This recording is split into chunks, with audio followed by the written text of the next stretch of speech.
What are the main themes of Mark's Gospel? The first one is Jesus Christ, the Son of God.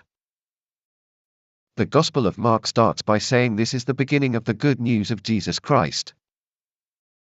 Earlier we mentioned what was meant by good news.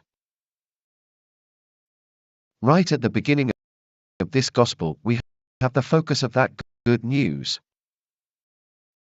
It is Jesus is the Christ and the Son of God. Whatever else we might get out of this Gospel, the main focus of this Gospel is Jesus. That Jesus is both the Christ and the Son of God. As we go through the Gospel and read about Jesus' works, his great miracles, and his teaching, it all points towards Jesus as being God's Christ, his Messiah, his anointed one, his servant.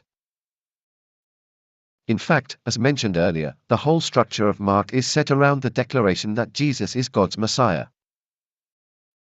But the idea doesn't just stop there. The Jews were waiting for a Messiah, but not the one they got.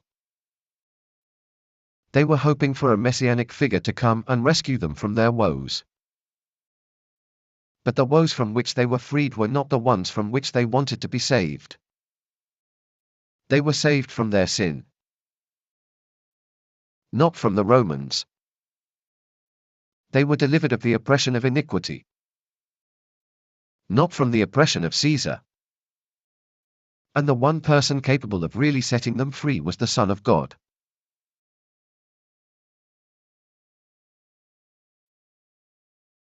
A second theme is the hiddenness of Christ. Within the first section of Mark, the first 8 chapters, a major repeated idea is the need to keep the real identity of Jesus hidden. When Jesus casts out demons in Mark chapter 1 verse 34, he forbids the demons to speak because they know who he is. As the story develops, we read about Jesus strictly telling people not to say what has happened, or to reveal who he is. Perhaps one of the reasons for this hiddenness comes from the issue we just mentioned. If Mark is portraying to the people of Rome, why worship Jesus, they will ask, but why was he just crucified as a criminal and not known for he was? Here the answer is, that he wanted to keep quiet who he was. Why would Jesus want to keep that quiet? It was kept secret until he fulfilled what he came to do, which was die for our sins. A third theme is discipleship. One of the interesting features of Mark's Gospel is the openness about the failures of the disciples. If our earlier deductions about Mark are correct, then this Gospel is Peter's teaching being recorded by Mark and composed through his own experience. Yet the story is very open about the failings of the disciples and particularly Peter. I suspect that one of the reasons for the emphasis on the failings of the disciples is because there is also an emphasis on the cost of discipleship. Before we, as readers of the Gospel, decide whether or not to follow Jesus, we need to be aware of the cost of being one of his disciples.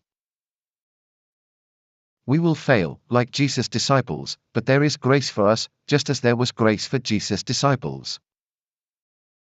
The message of Mark's Gospel is that the cost of discipleship will be paid in rejection and suffering. For Jesus was rejected and suffered. His disciples should also expect to be rejected and suffer as well. Some suggest that the whole second half of this Gospel is focused on Jesus' passion, his suffering.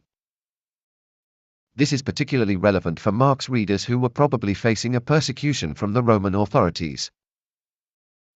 Another theme is a call to servanthood. Mark's Gospel has 2 passages about the disciples arguing over who is the greatest.